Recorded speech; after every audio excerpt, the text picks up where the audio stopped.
Was geht, meine Freunde? KobeBjoern ist am Start. Heute mit einem weiteren Video hier auf dem Uncut-Kanal. Diesmal mit dem Spielbericht für Spiel 3 zwischen den Toronto Raptors und den Milwaukee Bucks. Die Serie ist rüber geschiftet nach Toronto und es war jetzt an der Zeit, dass die Raptors einen Sieg einfahren oder die Serie ist letztendlich vorzeitig entschieden. Die Raptors haben es geschafft. Nach Double OT, was für ein Game. Wir werden voll reingehen. Ich habe, nachdem ich so viele Notizen aufgeschrieben habe, das Ganze mal wieder zusammengefasst auf Takeaways. Ich glaube, dadurch wird es ein bisschen kürzer, alles ein bisschen, ja, einfach ein bisschen griffiger auch für euch, dass man nicht in jedem Viertel irgendwie rumstochern muss. Oh, der hatte einen Dreier, oh, Back-to-Back, Turnover, whatever.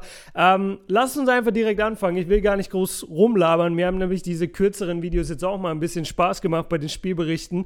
Nummer 1, die Raptors Defense war absolut erstklassig. Also das ist genau diese Defense, auf die ich das ganze Jahr über immer wieder gebaut, gesetzt und auch immer erwähnt habe. Diese Tatsache, dass die so talentiert sind, so lang sind, so athletisch sind, alles switchen können, dich doppeln können, trippeln können und dann aber, wenn der Pass kommt, sofort wieder rüber rotieren können.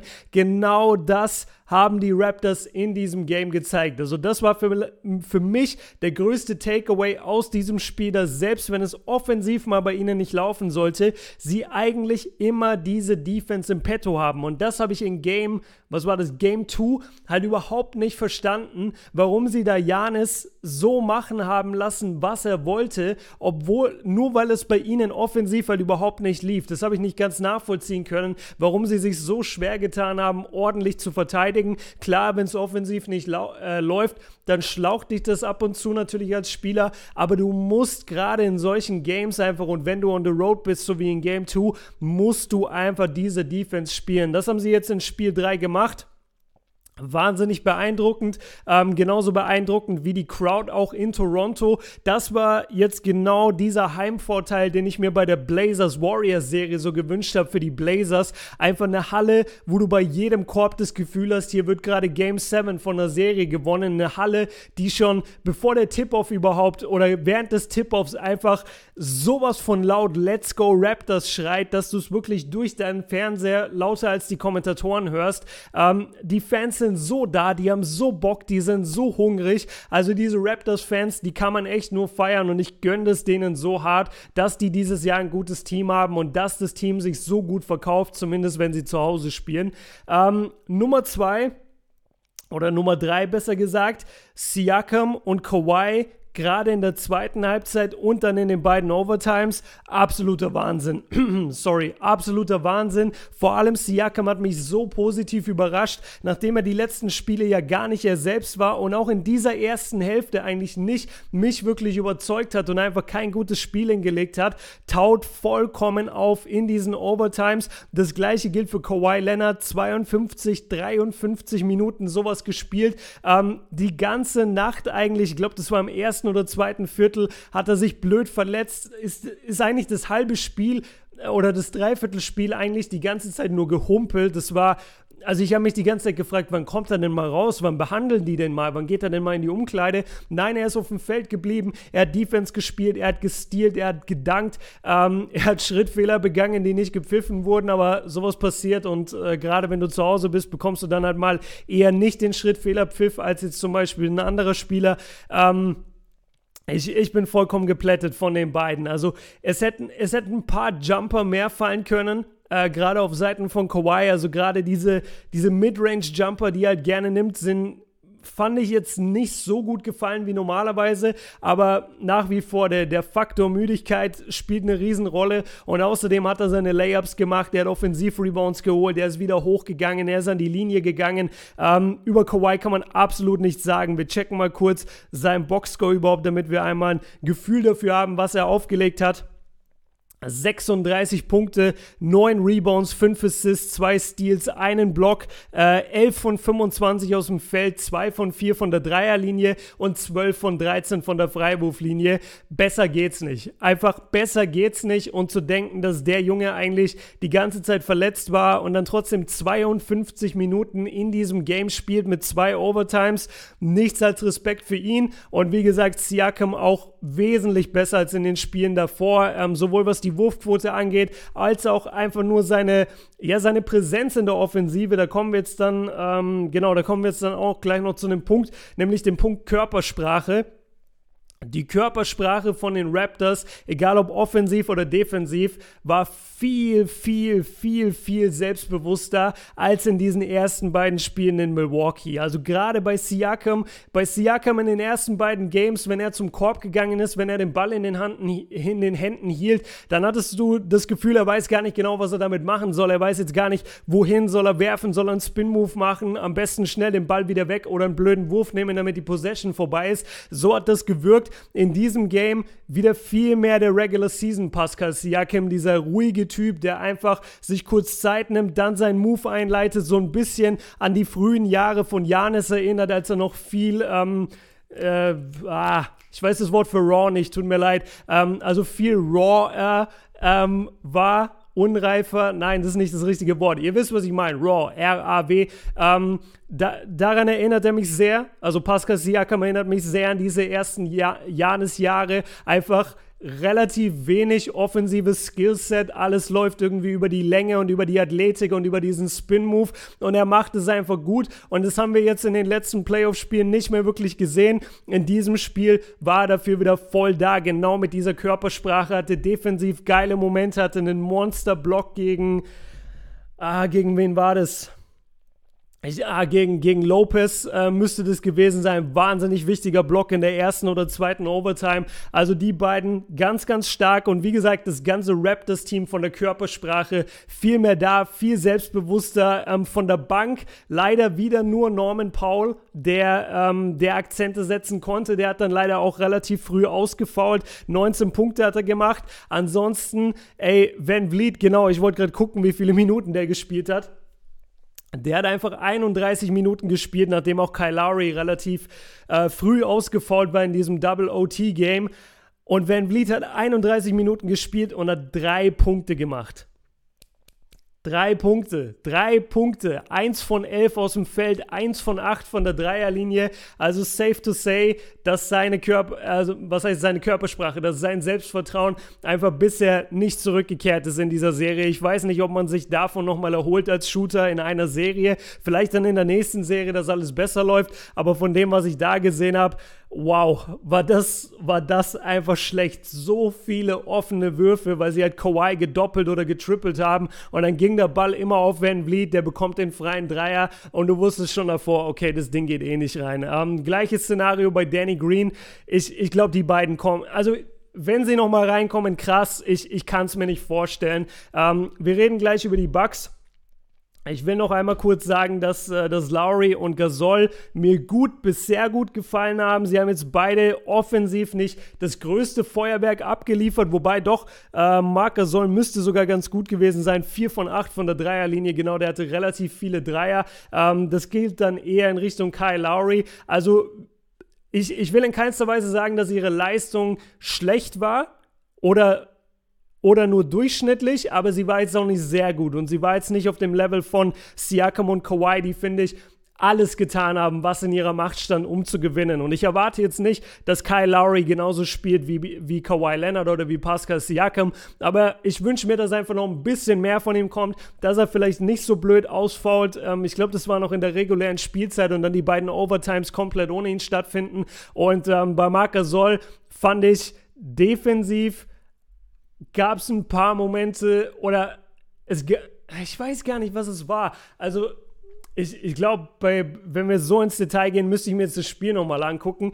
Irgendwas habe ich mir immer wieder so negativ aufgestoßen bei Gasol. Ich weiß nicht, ob es seine Reaktionen waren. Ich weiß nicht, hat er viele Turnover gehabt. Ich guck mal, 3 Turnover geht eigentlich. Vor allem hat er hatte einfach 5 Blocks. Also ich weiß gerade nicht genau, was mich stört. Vielleicht bin ich auch am Buggen, ich weiß es nicht. Aber irgendwas war da, wo ich sage, seine Leistung war gut, aber jetzt nicht sehr gut. Aber lasst uns davon wegkommen, wenn ich es gerade nicht richtig auf die Reihe bekomme. Kommen wir zu den Bucks. Also wie gesagt, Toronto-Leistung an sich geil. Die Stars gut performt. Und die Defense und Körpersprache einfach voll da. Und sie sind jetzt zurück in der Serie 2-1. Noch ein Heimspiel vor sich bei der Crowd. sieht sehr, sehr gut aus, dass das auch ein Sieg werden könnte in Game 4. Aber da haben die Bucks ja noch ein bisschen was mitzureden. Und da kommen wir jetzt einmal zu den Milwaukee Bucks. Das erste, was ich mir aufgeschrieben habe, die Bank. Die Bank, ganz anders als bei den Raptors, war der Wahnsinn bei den Bucks. Vor allem mein Homie George Hill, den ich letztes Jahr so sehr gehasst habe bei Cleveland und auch dieses Jahr nicht viel von ihm gehalten habe. Aber bisher spielt er wirklich gute Playoffs und auch in diesem Game wieder 24 Punkte, war der Topscorer, hatte Wahnsinnsquoten aus dem Feld, hatte dazu 7 Rebounds und hat wirklich wichtige Würfe die ganze Zeit getroffen. Also Hut ab an George Hill.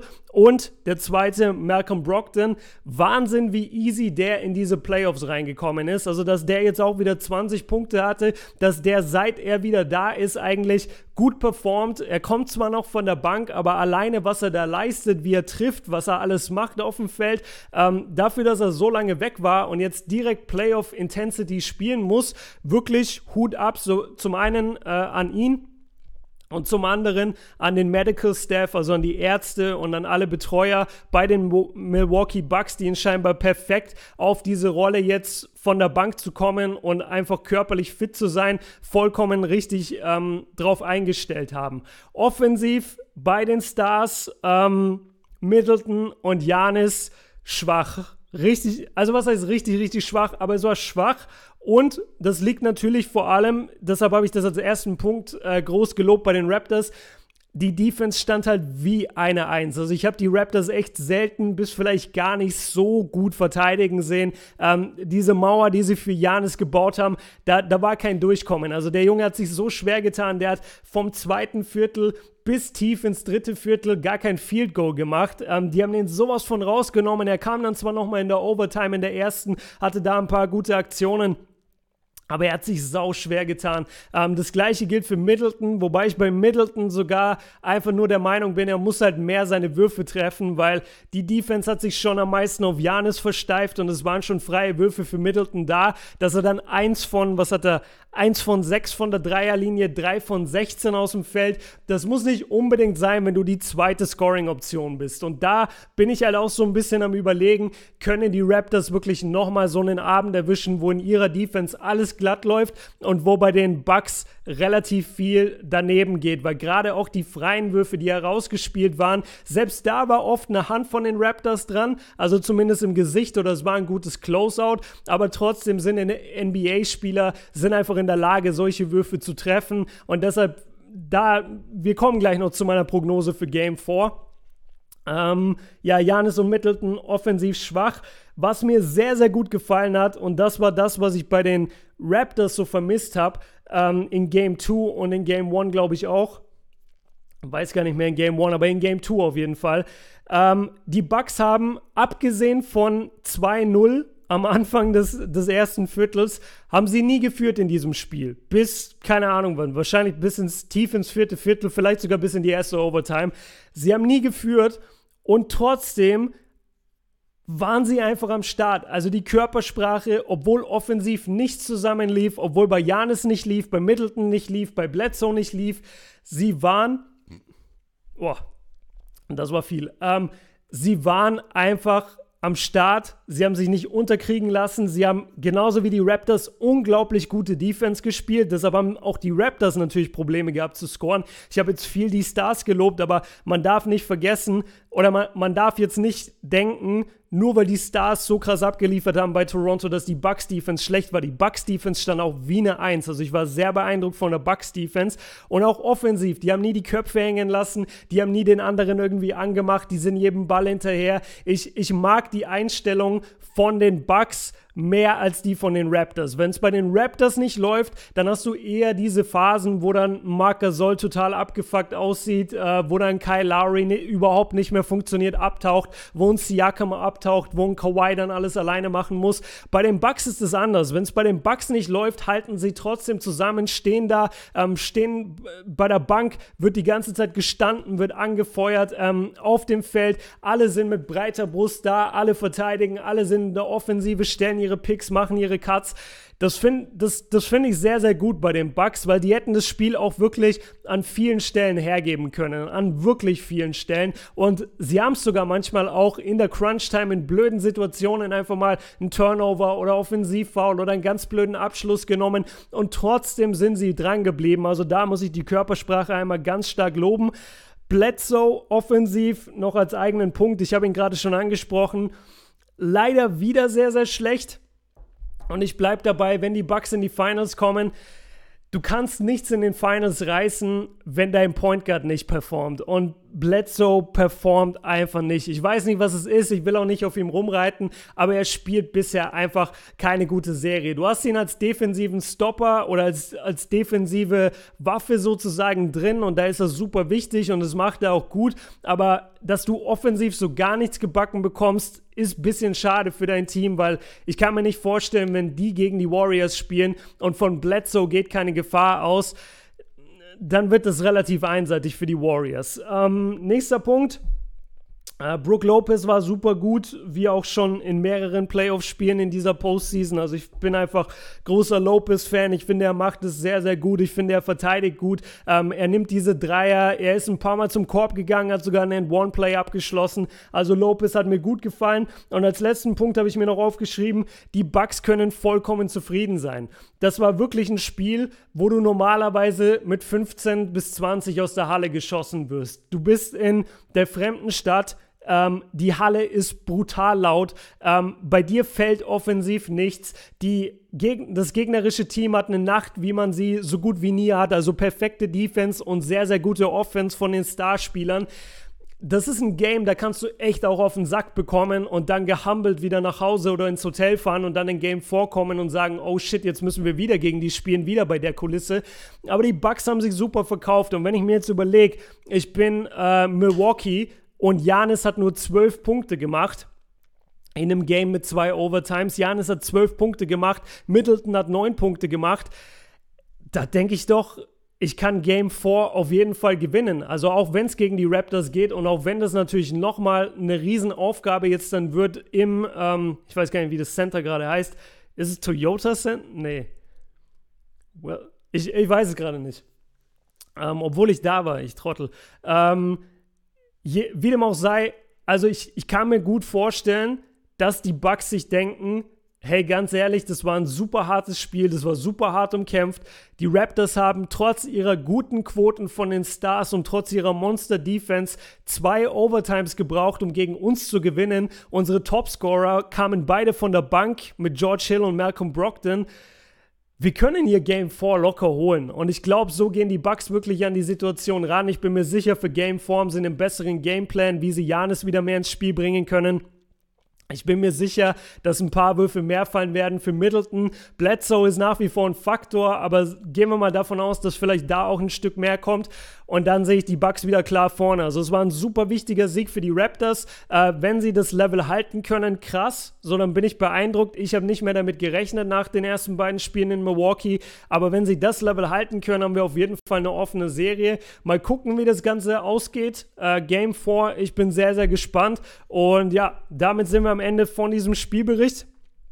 Fand ich jetzt ganz nice mit den Takeaways, glaube ich, war ganz gut ausgeglichen zwischen Raptors und Bucks und ich glaube, ich habe es endlich mal geschafft, wirklich alle Facetten des Spiels einmal zu beleuchten. Wie gesagt, Riesenprops an Kawhi dafür, dass er mit Verletzung trotzdem so hart gespielt hat, 52 Minuten gespielt hat, 36 Punkte.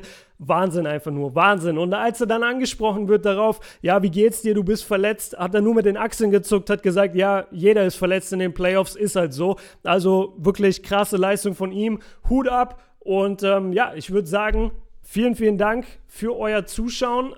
Ich will noch nicht zu viel verraten, aber guckt mal in der nächsten Zeit auf den Hauptkanal, da könnte was vorbeikommen für euch. Und dann würde ich sagen, wir sehen uns im nächsten Video. Vielen, vielen Dank fürs Zuschauen. Bis dahin. Peace.